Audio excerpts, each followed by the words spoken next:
That's a really good question, and many people ask me what my original inspiration for the movie was. They're always surprised to hear that it really started almost as far back as my original interest in creating movies and visual effects was. I was always fascinated with movies, and at a very early age, I have a blurb in my visual effects book that about 4 years old, I borrowed my father's Super 8mm movie camera, and I think I did like an espionage type hide and go seek with the landscape guy in our neighborhood. That was my very first movie, which I actually have the footage from that my dad found after he developed the footage that he had actually shot, and that was on the tail end of the movie. So I was always making little movies and animations. I loved all the old Ray Harryhausen movies, all the old Japanese Godzilla movies and monster movies, and I especially loved Star Trek and science fiction. And thinking back about it, my interest in this movie started almost as early as my interest in doing visual effects did. It was about 1976, and I was about 12 years old, and I remember riding my bicycle to this little old used bookstore that was quite a few miles from my house. It was a really long ride, and where I grew up in Miami was very hot. And I remember riding and riding and riding. I was going to find this Star Trek book, and it was like this giant compendium of the entire TV show Star Trek universe, and they did such a great job with all the backstory, and they really had a complete manual of everything having to do with the show, from the universe to the creatures to the starships, just everything. And I was going to this store to see if I could find a used copy because it was a very expensive book. And I remember there was this old guy who ran the store, and he was really kind of gruff, and I think he didn't like kids. And he would give you this dirty look when you walked in as a kid, and he was always kind of looking at you like he was accusing you of stealing something. And in this store, it was kind of this haphazard, just books everywhere. I think he bought and sold books, so I think he had a hard time sorting them out and putting them back on the shelves as fast as he could trade them. So many times they were just sort of piled up on the ground in the general area of where they would eventually be, I guess. And in this bookstore, the science fiction section was sort of sitting next to the alternative belief and paranormal section, which happened to be right next to the religious section. And so I remember sitting there on the floor of this used bookstore and sitting on this little rectangular cut piece of carpet. And I'd already gone through all the books on the shelves, and the book I was looking for wasn't there. But there were these big stacks of books that if you wanted to take the time to go through them, you could. And I was going through these books trying to find this book I was looking for. And I happened across two books. The first was Eric von Donigen's Chariots of the Gods. And I thought, wow, this is really interesting. It's not what I'm looking for, but it's really cool. And it was only a year old or so it was in relatively good condition. And the second one was Zecharia Sitchin's The 12th Planet. And I only had enough money for one of the books, so I was going back and forth through, and I remember looking at one of the pictures, one of the illustrations in Chariots of the Gods, when this shadow came over me, and the window of the bookstore was sort of behind me, and so there was somebody who had approached, one or two people had approached behind me, and it sort of covered the light that was coming in from the window behind me. And as I looked up, there was this old man and an old woman, and they were looking at what I was reading. And again, I was in the alternative belief section, which was, remember, next to the religious section. And the old man takes a step closer, and he looks at the title of the book that I'm reading, and he's got this scowl on his face, and he reaches over and he grabs a Bible off the shelf, and he points at me, and he says, "There's only one God, and this is his book.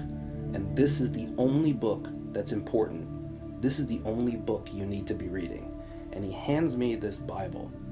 So as a child, I'd obviously seen and read Bibles before, and I was a pretty good reader for that age. And sometimes, even as a child, I'd read a passage in the Bible and say, "This doesn't make sense." And I'd turn and I'd ask the adult that was standing next to me and say, "What does this mean? Why does this make sense?" And usually the answer you get was a stonewalled, "You're too young, you just don't understand." So I remember sitting there on the floor of this little old used bookstore, and I've got a Bible in this hand, and Eric von Donigen's Chariots of the Gods, and Zecharia Sitchin's The 12th Planet sitting here on my lap. and I'm thumbing through the Bible, and I get to the passage in Genesis where it talks about the creation of man.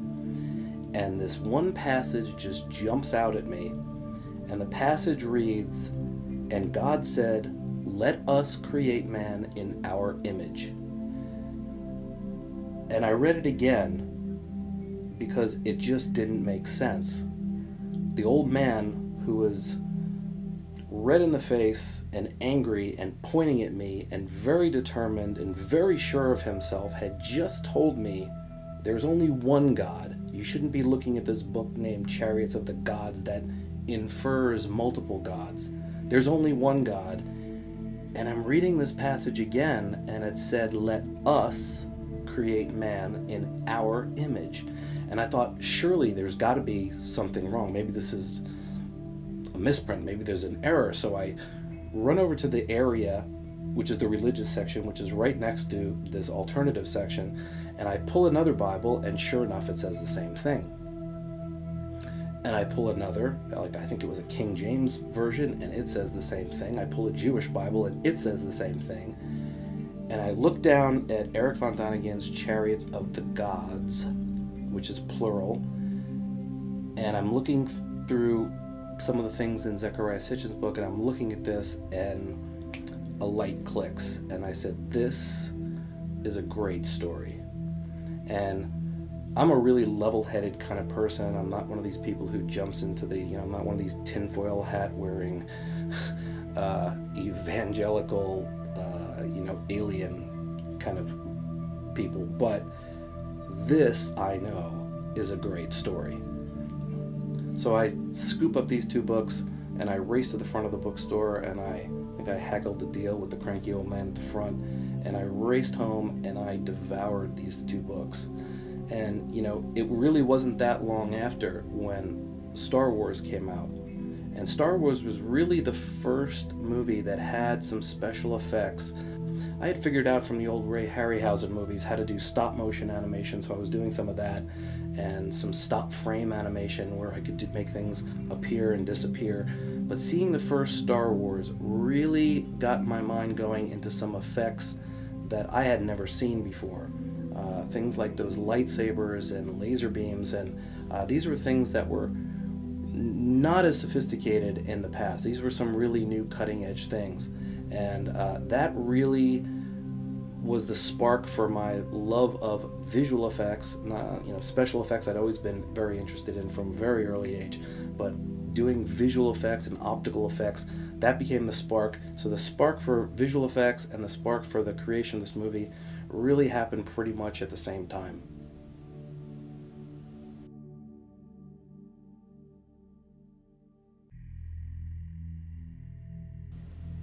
When I started writing the movie, I was probably about 25, 26 years old, and the Star Trek series Next Generation was running, and I really enjoyed this series. I wasn't a true Trekkie in the sense, but I really loved the writing in the show. I love the forward-thinking aspects of the show. I love the way I'm a real guerrilla filmmaker, so I love the kind of down and dirty way that they kind of threw together things and really just kind of pulled it off because of the story. They made the effects, which could be cheesy, it just worked because you were involved in the story, and the cheesiness of some of the effects really didn't matter. And at the time, they were pretty cool effects too. But the Next Generation was like a next evolution, for me anyway, with that show. And I became really fascinated and wanted to try my hand at writing. So I actually wrote 2 spec scripts for the Next Generation and submitted them. And they took a long time to write. The first one, I had written one script before for something else, but it was really the first time I had written in a TV format. I had written a screenplay in a movie format before that, but it was the first time I had written in a TV format, which is quite a bit different. and really took me some getting used to. So it was a lot of just technical challenges, and at the time we really didn't have computers like we had now, so a lot of it, I think I wrote it on an Apple II computer, with just a regular word processor, and it took a long time to write those. I invested a lot of time and a lot of hard work in really learning the process of screenwriting, learning about the characters in depth, the characters' history.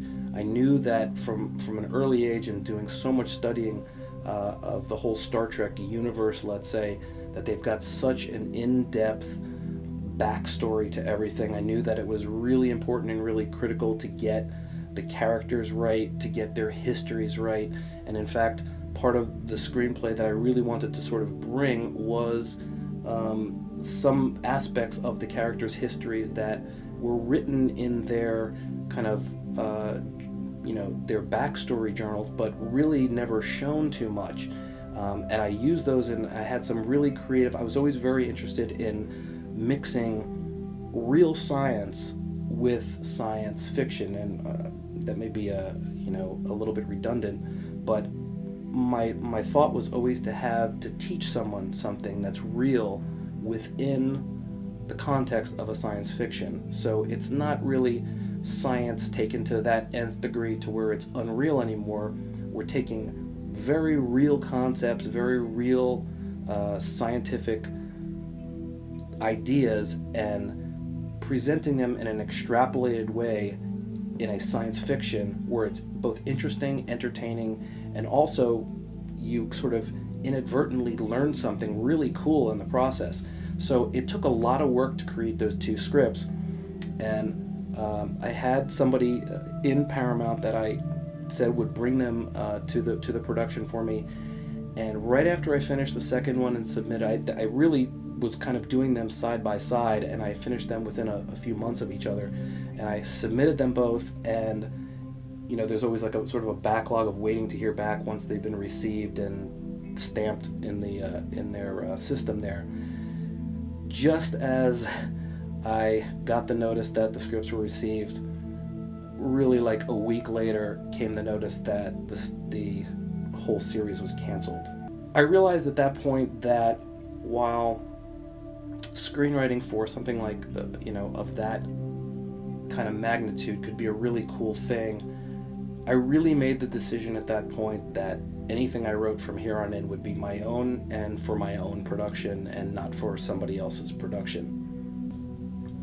So after taking a little bit of time off from writing those two scripts, I'd put a lot of hard work into those, and it was really exhausting.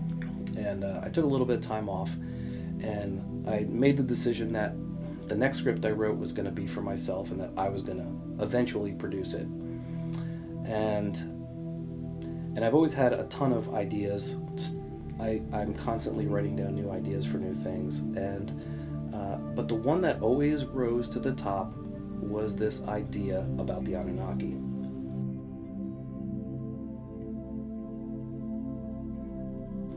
And over the course of the previous few years, I had a whole slew of conversations with some friends of mine who were brought up in a very devout, fundamental religious kind of background, and we had very in-depth conversations, and they were just really cool, open-minded people, but they were just fascinated and really wanted to know more about the things that I had learned growing up, which were more, I guess, your basic American scientific schooling of things like dinosaurs, which they thought was like fiction. They didn't think that was even really possible. They thought dinosaurs didn't exist. Things that we talk about, creation of the universe and creation of the planets, was just completely foreign to them. And it was really cool because they were really open-minded people. These weren't closed-minded fundamental religions that you normally think about. These were very open-minded people.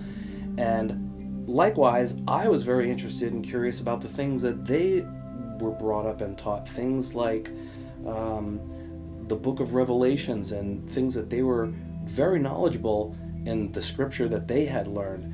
And I was I was as fascinated with the things that they had discussed as they were with things I was discussing. And the things that came out of those conversations for me were really the extrapolations of what if.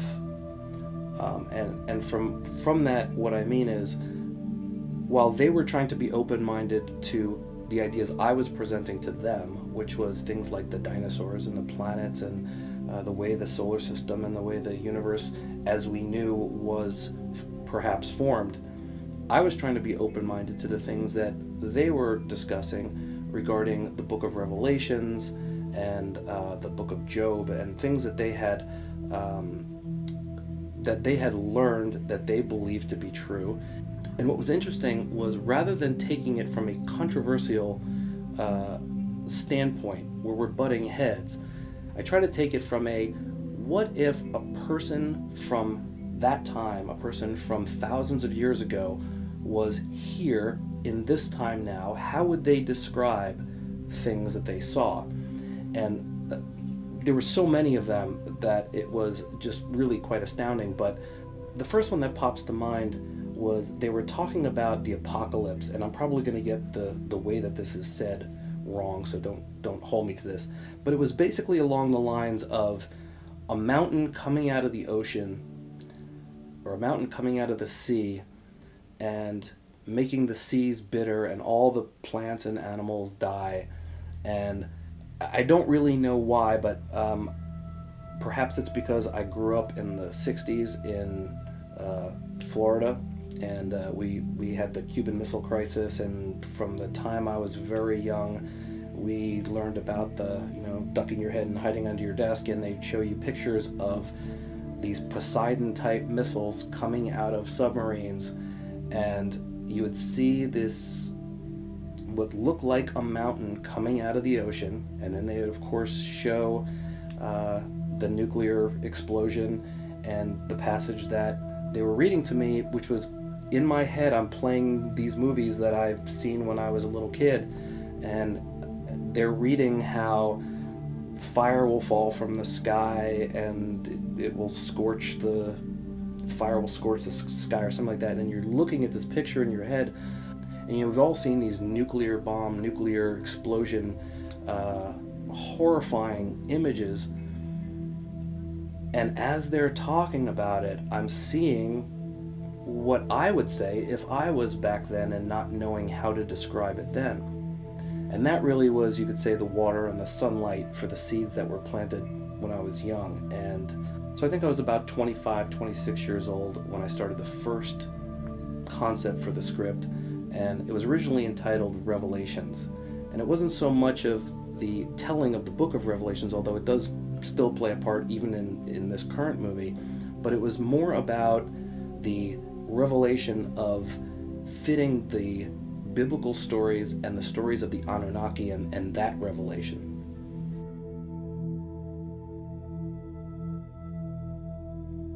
Yes, I have said that there have been quite a few revelations during the course, not only in the later years, but even in the first development research for this movie. There were a lot of revelations for me personally about this story. We could probably start at when I first decided to write this story. I decided that I needed to do a lot more research than just the books that I had read. And the books that I had read that were available at the time were mostly Von Däniken and Sitchin, and there was a few other books at that time, but I really wanted to see for myself the original research, the research that these guys were quoting. I wasn't content with seeing a book with a hand-drawn sketch that looked like a child did it. I needed to see for myself the artifacts. I needed to see for myself the research. I wanted to see exactly what these guys were talking about. So, to my dismay, the only few places that actually did this kind of, or that were actually present at these digs, because that part of the world was really closed off to American involvement in archaeological digs after a certain point, was really the University of Chicago and the University of Pennsylvania. And so I went and visited the first place I went was University of Chicago, and I just devoured all of the information, and luckily they had in their possession for sale books from the original people who did the archaeological digs at that time, and they had written about their findings, and they had written all of the research they had done. And for me, this was a gold mine, and I think I spent pretty much every penny I had with me on that trip on books, because I knew that at that time, there was no Amazon, there was nowhere else to find these books. They weren't in stores, they weren't, available for the general public. These were like academic books, and I just grabbed all of them. Anyone that I could afford, I grabbed all of them, and I came back and I really just devoured those books. At the same time, I was continuing to develop my special effects and my photography and my trick photography, and getting into more and more complicated and sophisticated type of visual effects and trickery, to start producing some really cooler and cooler things. And one of the ones that I'd always been fascinated with were UFO photography. And I think I did my first fake UFO images. I was probably, I would have to say, maybe 6 years old, 7 years old. I was fascinated by photography. I was fascinated with how people created images that weren't real but made to look real. And the first UFO pictures that I had created was, I had used my grandfather's Polaroid camera, and I took, I think I went into his car and I took 3 pennies and put 3 pennies on the windshield and got down at a really low angle and took a picture of these 3 pennies against the sky, and the sun was coming from the back. And it really looked like most of the UFO pictures that you had seen at that time. And I was really happy with those pictures, and those pictures wowed a lot of people. And I never try to pass these off as real or anything, but my goal was always to try to create visually something that was just amazing and larger than life, and let people see it with their own eyes. So I brought all of these books back from the University of Chicago, and I just poured over all the information, and I quickly realized that this just wasn't going to be enough information, that I needed to find a way to get more information from other sources. And at the time, really, the sources were pretty limited on what you could find, so I needed a way to reach in and get this information from around the world. And the first thing that popped up was the internet, and what could I do with the internet at that time that could get me a much larger reach. And I know from my family, who came from many European countries, that a lot of times it's just word of mouth and stories that come, and I thought, this may be at least a lead, it may be at least a start to finding some of this information. So at that time, Yahoo news groups were pretty big, and I had seen a couple of groups about aliens and this and that, but the one thing that always kind of struck me was they all had these really crazy outlandish views, or there were people who were really inflammatory and people just kind of going at each other. So around 2003, I decided to create a news group for the development of the movie, with the idea being that it would be a sort of safe territory, a safe haven for people to come and bring any stories that they'd heard, and really just be able to share information about this topic from whatever they'd learned from wherever they'd learned it. And really, there was not many rules like many of the news groups at the time had. The only rule was you need to be respectful to each other. However crazy the idea may sound, the only rule was, number one, this safe haven was not a democracy at all. If you disrespect somebody, you're out. And as long as you could remain, that was the only rule, as long as you could remain respectful of other people's opinions, however crazy they may sound to you, that was the whole concept and the whole idea for the group. And from that spurred many of the things, what we've discussed, what we'll be revealing and talking about in these upcoming videos.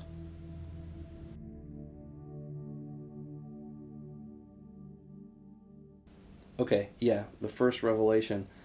The first revelation came when I started creating the concept designs for the movie. And one of my really strong beliefs for this movie was that we had to remain as true to the real history, the real carvings, the real artwork. We had to remain as true to archaeological fact, as much as we know it's fact, as possible. And this couldn't go and divert into some wild, crazy thing. The idea, again, going back to the conversations that I talked to before, where we were taking the position that these people from this time, thousands and thousands of years before the Bible was written, were not carving some wild, crazy figments of their imagination. They were carving, or trying to carve, or trying to depict what they actually saw. And so with that in mind, we started reverse engineering, if you will, some of the original carvings, some of the original artwork, some of the original statues. We started reverse engineering, saying, okay, if this is what it looks like, how would this be functional? And again, my artist and I, when we sat down to go over these designs, one of the first things that we did was said, this has to remain true to the original carving. And the first thing we decided to tackle, obviously, was the wing disc spaceship design. So to see how this revelation happened, let's jump over to the artboard and I'll sort of show you in real time how this happened, and you can see sort of in real time the revelation appear right before your eyes. So the first thing we had to decide was which version of the carving that we were going to use, because in ancient times there were many different versions of this carving depending on whether you're looking at Sumerian, Assyrian, Babylonian, Egyptian. They all have sort of different versions. There's many different versions of the wing disc. They all have a similar concept. They all have some similarities between them, but there's some really different designs. So we wanted to pick the one to start anyway that was sort of our hero ship. And when you're creating especially 3D and visual effects, we call the hero ship sort of our star, the one that's going to really take the spotlight.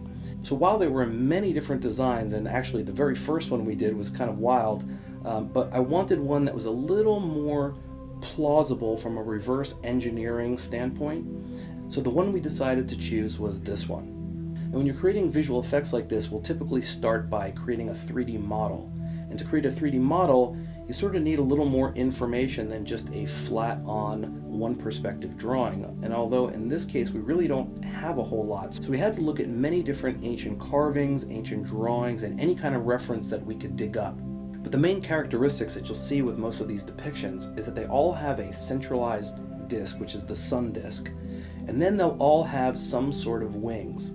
In addition to these, many of them have either snakes or little claws at the top front, which we thought were a really interesting design. In looking at the wings, you'll see that the wings are feathered, but what was interesting to us was that the front parts actually had what looked like struts, a design feature that's common in a modern aircraft, where you have the rigid bulk of the wing in the front and the flaps and air surfaces in the back, which are disconnected from each other and movable to allow for flight control. So our first goal was to create this exact carving in such a way that it would create a feasible or plausible flight-worthy design. Number one, just taking into account modern aerodynamic design, for the most part we kept with smooth, rounded front edge surfaces. And like on a modern aircraft, we taper those as they get to the back of the wing. You can see in some of these centralized disc portions that there seem to be sort of multiple areas, and some of the other ancient reference that we'd seen had some designs that were slightly bulbous or even cigar-shaped.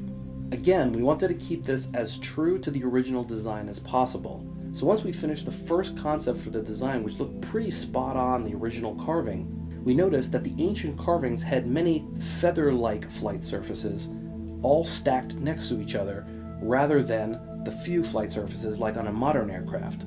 The other thing that kind of came to mind is that these are really big, long wings, which would be really great for flying or sort of atmospheric flight, but really don't make a whole lot of sense when you think about it, because they wouldn't be great for vertical flight up through the atmosphere and out into space, unless of course the whole ship, wings and all, had to be rotated 90 degrees to be able to launch, which also seems a little strange.